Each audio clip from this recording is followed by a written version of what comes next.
तो चलिए आप सभी का स्वागत है ट्रिक्स बाई सरोज सर में। आज हम लोग प्राचीन इतिहास में हम आपको बता दें कि प्राचीन इतिहास अभी हम लोगों का चल रहा है। कौन सा बुक से चल रहा है? तो यही ऑल बिहार किरण प्रकाशन का ऑल बिहार एग्जाम इसी बुक से चला रहे हैं। प्राचीन इतिहास अभी चल रहा है। इस किताब का हर सेक्शन को कंप्लीट कराया जाएगा। ठीक है, तो प्राचीन इतिहास अभी चल रहा है। अगर आप हमारे साथ जुड़ते हैं तो इसका ये मतलब नहीं है कि आपका बिहार पुलिस का तैयारी होगा, बिहार दरोगा का तैयारी होगा। जिस भी एग्जाम में जीके जीएस आता होगा तो ये वाला बुक रामबाण साबित होगा।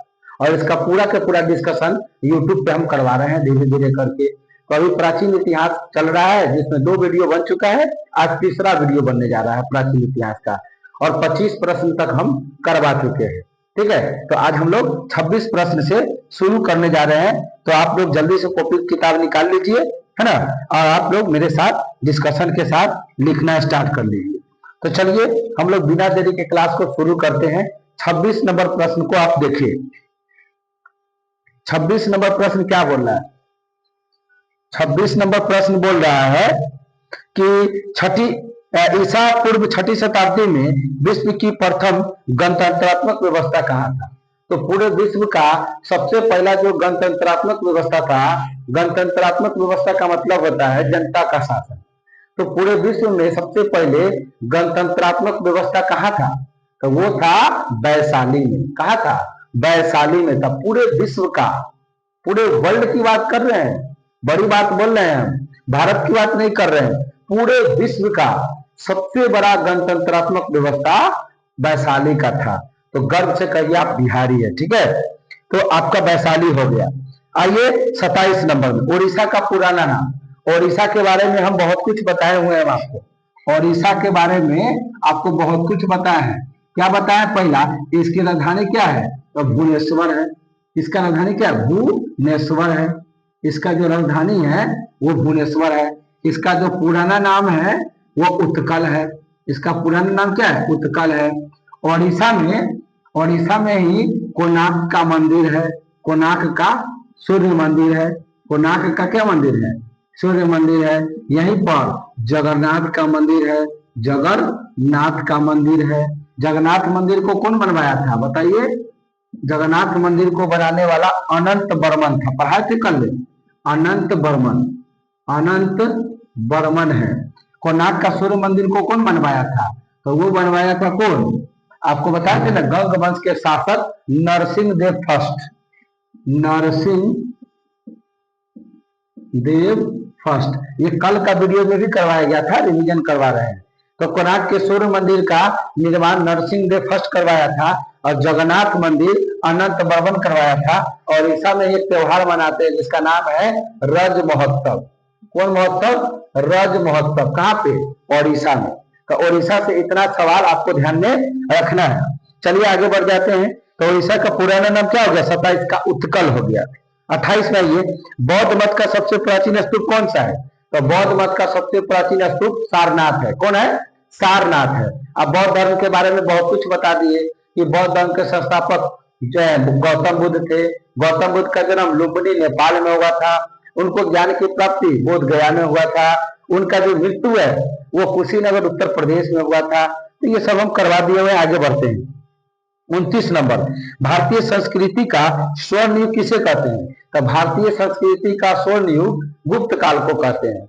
गुप्त काल यानी संस्कृति का क्या बोला है? संस्कृति का स्वर्ण युग। संस्कृति कहे तो एक से एक कलाकारी किया गया था, एक से एक, है ना, तो गुप्त काल को बोलते हैं। गुप्त काल को हम लोग भारतीय संस्कृति का स्वर्ण युग कहते हैं। 30 नंबर, कोणार्क मंदिर के देवता है। बताए थे ना, कोणार्क मंदिर किसका देवता है? सूर्य का देवता है। तो उसका आंसर हो गया सूर्य। 31 नंबर में आइए, भारत सरकार द्वारा प्रयोग में आने वाला शक संवत किसने आरंभ किया था? आपको मालूम है ना कि अपने यहाँ जो दिन तारीख होता है, जो कैलेंडर जारी होता है, आप देखते हैं ना कैलेंडर, तो वो शक संवत पे आधारित कैलेंडर होता है। नहीं बोलते जनवरी फरवरी मार्च अप्रैल जो पर्व त्योहार होता है ना, इस ठाकुर प्रसाद का कैलेंडर लेते हैं तो उसमें जो पर्व त्योहार दर्शाया गया है वो शक संवत के द्वारा दर्शाया गया है ना। और हमारी सरकार शक संवत को ही मानता है। तो उसको पहली बार शुरू किया था कनिष्क। कौन किया था? कनिष्क किया था। तो शक संवत कौन शुरू किया था? कनिष्क किया था। शक संवत कौन किया था बताइए? का शक संबंध शुरू करने वाला आपका कौन हो जाएगा? आप थोड़ा सा इस पर डिस्कशन थोड़ा सा ले लीजिए, इस पर थोड़ा सा डिस्कशन ले लीजिए कि कौन सा संबंध कब शुरू हुआ था, है ना। तो आपसे कभी कोई पूछेगा कि शक संबंध कब आया था, बताइए शक संबंध कब आया था। शक जो संबंध है, जो हमारी सरकार इसी को लागू करता है। अब पहली बार कनिष्क शुरू किया था, तो शक संबंध कब शुरू हुआ था बताइए? तो 78 एडी। 78 एडी कहे तो ईसा पूर्व। क्या होता है? एडी मतलब ईसा पूर्व। ईसा पूर्व का मतलब क्या होता है? ईसा मसीह के जन्म से पहले, ईसा मसीह के जन्म से पहले जितना भी घटना घटित हुआ है उसे ईसा पूर्व कहते हैं। ईसा मसीह का जन्म 1 ईस्वी में हुआ था, तो 1 ईस्वी से 78 यानी 78 साल पहले। 78 के बाद देखो ईसा पूर्व में क्या होता है ना, दिन बढ़ता नहीं है, दिन घटता है। दिन बढ़ेगा नहीं, जैसे 78 के बाद 79 नहीं होगा, 78 के बाद 77 होगा, 77 के बाद 76 होगा, 76 के बाद 75 होगा, 75 के बाद 74 होगा, ऐसे घटते घटते एक आया होगा। अब फिर 1 2 3 4 होते होते आज 2025 पे है, ठीक है ना। तो एक के बाद जो भी साल हुआ है उसे ईस्वी कहते हैं, और एक से पहले जो भी घटना है उसे ईसा पूर्व कहते हैं। एक से पहले ईसा पूर्व और एक के बाद ईस्वी। तो 78 एडी यानी ईसा पूर्व में शक संबंध आया था। एक होता है विक्रम संबंध। एक क्या होता है? विक्रम संबंध होता है। विक्रम संबंध होता है। एक विक्रम संबंध होता है। क्या होता है? विक्रम संबंध। तो ये आया था 58 बीसी में। क्या आया था? 58 बीसी में आया था। 58 बीसी में। एक होता है इलाही संबंध। एक क्या होता है? इलाही संबंध। और इलाही संबंध आया था 1583 ईस्वी में है। ये क्या ईसा पूर्व है, बीसी का है तो एडी है। ये एडी मतलब होता है ईस्वी होता है। एडी मतलब क्या होता है? ईस्वी होता है। बीसी का मतलब क्या होता है? बीसी बीसी तो बीसी का मतलब होता है बिफोर क्राइस्ट, ईसा पूर्व। और एडी का मतलब ईस्वी होता है। एडी मतलब ईस्वी और बीसी मतलब ईसा पूर्व, है ना। तो ये ईस्वी है 58। आइए 58 एक मिनट रुक जाइए, इसको बेकार में टाले हैं। देखिए 78 क्या है? 78 ईस्वी है। 78 ईस्वी है, लेकिन विक्रम संबंध ईसा पूर्व है। ईसा पूर्व है। एक कौन लिखा है? इलाही संबंध। एक क्या लिखा है? इलाही संबंध। तो यह है 1583 ईस्वी, अकबर के समय में। किसके समय में? अकबर के समय में। किसके समय में? अकबर के टाइम में। उसके बाद क्योंकि मालूम है अकबर मरा था 1605 में। अकबर की मृत्यु कब हुआ था? तो अकबर की मृत्यु 1605 में हुआ था। तो ये अकबर का टाइम का बात है। एक होता है हिजरी संबंध। एक क्या होता है? हिजरी संबंध। एक क्या होता है? हिजरी संबंध होता है। तो हिजरी संबंध होता है 622 ईस्वी। तो इतना नोट कर लीजिए, शक संबंध 78 ईस्वी, विक्रम संबंध 58 ईसा पूर्व, इलाही संबंध 1583 ईस्वी और हिजरी संबंध 622 ईस्वी।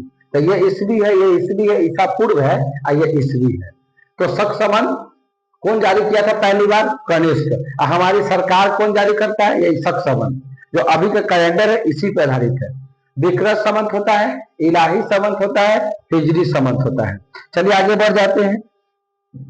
तो आपका 31 नंबर का भारत सरकार द्वारा प्रयोग की जाने वाला शक संबंध किसने शुरू किया था? तो कनिष्क शुरू किया था।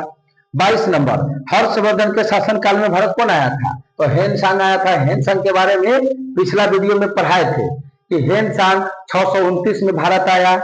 चीनी यात्री था, 630 में भारत पहुंचा, है ना। 1929 में 1929 में भारत के लिए रवाना हुआ। 1930 में भारत पहुंचता है, 1945 तक रहता है ना, 15 साल रहता है। और उसके बाद इन्होंने नालंदा विश्वविद्यालय में पढ़ाई किया था। इसे यात्रियों का राजकुमार कहते हैं। तो पिछले वीडियो में हम हर्षवर्धन के बारे में, हम इसका हेनसांग के बारे में पूरा डिटेल कर दिए थे। आइए 33 नंबर में, सारनाथ में किस सम्राट का स्तंभ है? अभी ने बताया सारनाथ में अशोक का स्तंभ है। तो और 33 नंबर का क्या हो जाएगा? अशोक। 34 नंबर प्रसिद्ध खजुराहो की गुफा कहाँ है? तो खजुराहो की गुफा मध्य प्रदेश में है, तो 34 नंबर का आंसर मध्य प्रदेश हो जाएगा। 35 कौन सा एक अन्य तीनों के समकालीन नहीं थे? तो बिंबिसार गौतम बुद्ध से प्रेरित थे, मिलिंद गौतम बुद्ध से प्रेरित थे, लेकिन प्रसेनजीत गौतम बुद्ध से प्रेरित नहीं थे, तो इसका आंसर हो जाएगा प्रसेनजीत, यानी 35 नंबर का 4 हो जाएगा।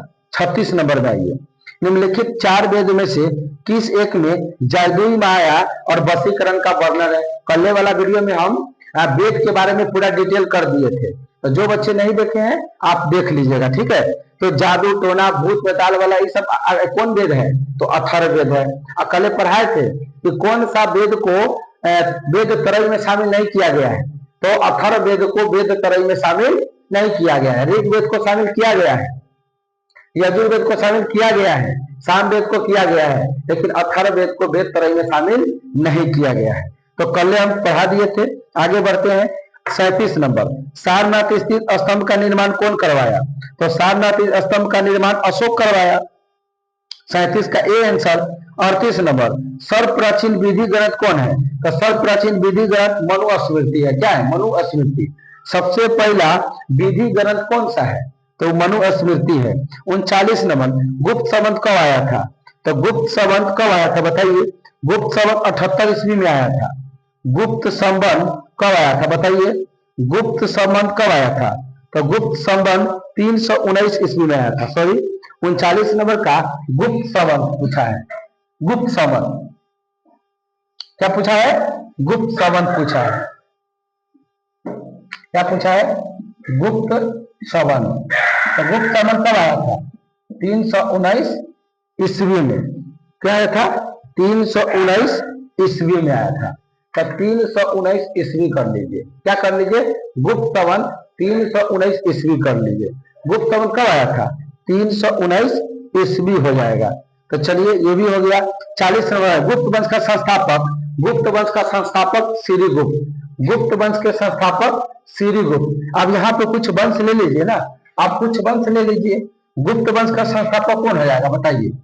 गुप्त वंश का संस्थापक हो जाएगा श्रीगुप्त। कौन हो जाएगा? श्रीगुप्त हो जाएगा। गुप्त वंश का संस्थापक, संस्थापक कौन है?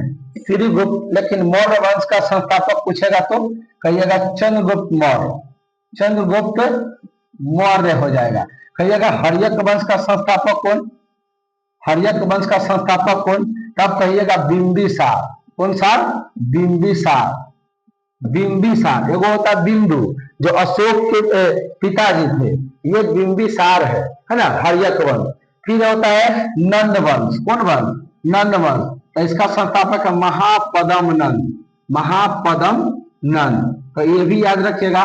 तो गुप्त वंश के संस्थापक श्रीगुप्त, मौर्य वंश के संस्थापक चंद्रगुप्त मौर्य, हर्यक वंश का बिंबिसार, नंद वंश का महापद्म नंद, शिशुनाग वंश का शिशुनाग। शिशुनाग वंश का संस्थापक, शिशुनाग वंश का संस्थापक शिशुनागे है। कौन है? शिशुनागे है। तो ये भी आपको ध्यान में रखिएगा। फिर बोलेगा कि मुगल वंश के संस्थापक कौन है? मुगल वंश। कौन वंश? मुगल वंश। तो मुगल वंश का संस्थापक हो जाएगा बाबर। कौन हो जाएगा? बाबर हो जाएगा। तो ये सब कुछ वंश है जो आपको याद रखना है। गुप्त वंश हो, मौर्य वंश हो, हर्यक वंश हो, नंद वंश हो, शिशुनाग वंश हो, ये सब आपको ध्यान में रखना है। चलिए आगे बढ़ते हैं। आगे बढ़ते, इतना नोट कर लीजिए आप, पहले इतना नोट आप कर लीजिए। चलिए अब आते हैं 41 नंबर सवाल में। 41 नंबर सवाल में बोलता है तुल्लकपियम ग्रंथ संबंधित है। तुल्लकपियम, तुल्लकपियम, तुल्लकपियम ग्रंथ किससे संबंधित है? तो व्याकरण से। तुल्लकपियम ग्रंथ किससे? व्याकरण से। तुल्लकपियम ग्रंथ किससे? तो व्याकरण से। फिर 42 नंबर में है निम्न से किसकी पांडुलिपि को यूनेस्को की सूची में शामिल किया गया है? यूनेस्को की सूची में किसको शामिल किया गया है? तो ऋग्वेद को। यूनेस्को के सूची में किसको शामिल किया गया है? ऋग्वेद को। सबसे प्राचीन वेद ऋग्वेद है, उसको यूनेस्को वर्ल्ड हेरिटेज साइट में शामिल किया गया है। 43 नंबर पुरातन अवशेष के कालक्रम का निर्धारण किस पत्ती से होता है? तो कार्बन 14 पत्ती। हम लोग जीवाश्म की आयु देखिए दो गो होता है, एक होता है जीवाश्म। एक क्या होता है? जीवाश्म। एक होता है जीवाश्म। जीवाश्म की आयु कैसे पता करते हैं? तो कार्बन 14 पद्धति, इसको क्या बोलते हैं? कार्बन 14 पद्धति बोलते हैं। क्या बोलते हैं? कार्बन 14 पद्धति बोलते हैं। तो जीवाश्म की आयु, ये जीवाश्म ऐसे होगा, जीवाश्म। तो जीवाश्म की आयु कैसे मालूम करते हैं? जीवाश्म का है तो कोई भी चीज पुराना है जो दब गया है जमीन के अंदर, और वो हमें मिला है खुदाई करने के बाद, तो हमें पता करना है कि कितना साल पुराना है, नहीं है, तो उसे पता करते कार्बन 14 पद्धति से। एक होता है चट्टान। चट्टान, तो चट्टान की आयु किससे प्राप्त करते हैं? तो यूरेनियम से। किससे? यूरेनियम से पता करते हैं। जीवाश्म की आयु कार्बन 14 पद्धति और चट्टान की आयु यूरेनियम से। अब भूकंप को कैसे मापते हैं? भूकंप को कैसे मापते हैं? तो सिस्मोग्राफ से। सिस्मोग्राफ से मापते हैं। तो ये भी ध्यान में रख रहा है। आगे बढ़िए, अगला सवाल है 44 नंबर। सम्राट अशोक महान किसने, जिसने 40 वर्षों तक भारत में राज किया, की राजधानी उस समय नाम क्या था? तो उसका नाम क्या था? तक्षशिला था, कि बोध गया था, कि पाटलिपुत्र था, कि सारनाथ था? जल्दी से जवाब दीजिए, जल्दी से जवाब दीजिए कि सम्राट अशोक जिन्होंने 40 वर्षों तक भारत में राज किया था, महान सम्राट अशोक भारत में 40 साल तक राज किया था और राजधानी उन्होंने पाटलिपुत्र को बनाया था। किसको? पाटलिपुत्र को। अब पाटलिपुत्र शहर किसने बसाया? तो पाटलिपुत्र शहर किसने बसाया? तो पाटलिपुत्र शहर उदयन ने बसाया। कौन बसाया? उदयन। कौन बसाया था? उदयन ने बसाया था, जो कि अजात शत्रु का बेटा है। अजात शत्रु किसका बेटा है? तो बिंबिसार का बेटा है। चलिए 45 नंबर आइए। प्राचीन नगर तक्षशिला निम्नलिखित में से किनके बीच में स्थित है? सिंधु झेलम, झेलम चिनाब, चिनाब रावी, रावी व्यास। तो बताइए, तो इसका आंसर हो जाएगा सिंधु और झेलम के बीच में तक्षशिला है। सिंधु और झेलम, कौन नदी? सिंधु नदी। कौन नदी? सिंधु और झेलम, इसी बीच में कौन पड़ेगा? तक्षशिला। कौन शिला? तक्षशिला। तो सिंधु और झेलम के बीच में तक्षशिला विश्वविद्यालय पड़ता है, तो याद रखिएगा। अगला 46 नंबर। हड़प्पा सभ्यता को ही सिंधु घाटी सभ्यता कहते हैं, कांस्य युगीन सभ्यता कहते हैं। तो हड़प्पा सभ्यता को क्या बोलते हैं? सिंधु घाटी सभ्यता और कांस्य युगीन सभ्यता। तो इसका आंसर हो जाएगा कांस्य युगीन सभ्यता। 47 चीनी यात्री हवेनसांग भारत भ्रमण किया था, तो हर्षवर्धन के काल में। बहुत बार सवाल आया हुआ है। कलहन द्वारा रचित राजतरंगिणी पुस्तक के लेखक कौन है? कलहन। 48 नंबर सवाल पढ़ रहे हैं। कलहन द्वारा रचित राजतरंगिणी है, तो राजतरंगिणी के लेखक कौन है? तो राजतरंगिणी के जो लेखक है ना, वो कलहन है। और उसमें किस चीज का उसमें चर्चा है? गीतों का संग्रह है, कि कश्मीर का इतिहास है, कि चंद्रगुप्त के बारे में है, क्या चीज के बारे में है? बताइए। तो किसके बारे में हो जाएगा? तो वो हो जाएगा कश्मीर का इतिहास। कश्मीर का इतिहास लिखा हुआ है राजतरंगिणी पुस्तक में, जिसका लेखक है कलहन। राजतरंगिणी एक किताब है जिसमें पूरे जम्मू कश्मीर का इतिहास लिखा हुआ है, और लिखा कौन है? तो कलहन। 49 नंबर। सारनाथ स्तूप कहाँ है? तो सारनाथ स्तूप राजस्थान में है, कि मुंबई में है, कि बनारस में है, कि उज्जैन में है? बस जल्दी से बताइए, सारनाथ का स्तूप कहाँ है? सारनाथ का स्तूप कहाँ है? तो बनारस में। सारनाथ का स्तूप किसने बनवाया? अशोक ने बनवाया। कहां पर पड़ेगा? बनारस में पड़ेगा। 50 नंबर।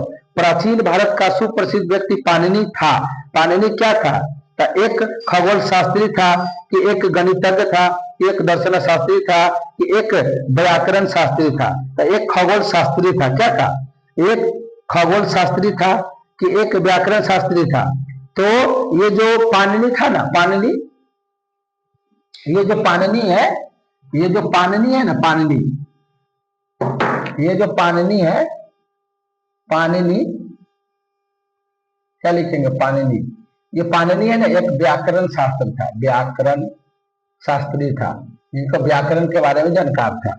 तो चलिए हम लोग डिस्कशन को आज थोड़ा कम रखे हैं। हम लोग मिलते हैं नेक्स्ट वीडियो में कल, जब तक के लिए धन्यवाद।